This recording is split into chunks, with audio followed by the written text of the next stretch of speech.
Driven, Ferrari Amalfi, the Roma. Loosened and turned up when the Ferrari Roma arrived back in 2019, it felt like a reset button. Ferrari design had gone full aggression, sharp edges, massive intakes, angry faces. The Roma was different. Clean, elegant, almost formal. It was a Ferrari in a tuxedo. Perfect for a night in Milan instead of a nightclub in Miami. Now Ferrari is back with the Roma's replacement, the 2027 Ferrari Amalfi. The company describes it as a Roma with its tie loosened, shoes off, drink in hand by the Mediterranean. Same idea? More relaxed. But does it still feel special? Visually, the Amalfi brings the Roma closer to Ferrari's modern design language. You can see hints of the Purasong and other new models, but it doesn't fully blend, and it still stands apart. Ferrari says the goal was a pure GT shape, hiding necessary details like headlights, cameras, and sensors inside dark trim lines. It works well, especially up front, where the sensors are neatly concealed. The result isn't quite as stunning as the Roma was at launch, but it's still unmistakably Ferrari. Aerodynamics get a real upgrade. The active rear wing now has 3 positions instead of 2. Fully deployed, it generates 242 pounds of downforce at 155 miles per hour and even acts as an air brake. Cooling has also been improved with new vents and underbody, tweaks to help both downforce and brake performance.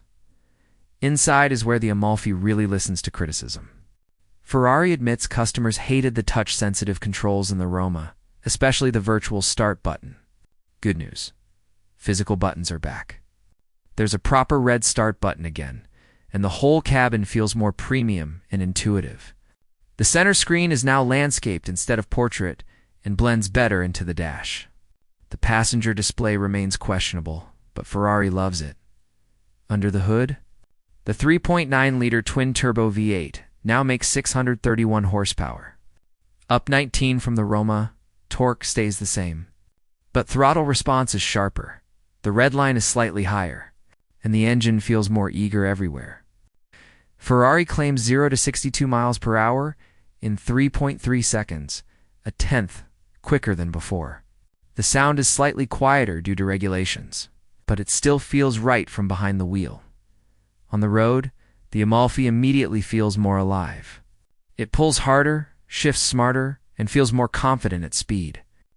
Wet roads exposed some traction issues early on, but Ferrari's updated side-slip control quickly saves the day. Once things dried out, the Amalfi came alive stable at high speed. It's playful in corners and comfortable enough for long drives. Yes, it even has massaging seats. Switch into sport or race mode, and the GT turns into a proper sports car. Steering is quick, the chassis is balanced, and the rear drive layout gives it a freedom a WD rivals can't match. It blurs the line between Grand Tour and supercar, better than the Roma ever did. So what does it compete with? Porsche 911 Turbo S, AMG GT Lil Sen. Maybe Aston Martin's Vantage or DB1 too, but none of them quite match the Amalfi's mix of elegance, rear drive, engagement, and Ferrari character. At $268,000, it's still Ferrari's entry-level car if such a thing exists. The Roma may have been prettier, but the Amalfi is better to live with, better to drive, and more fun overall.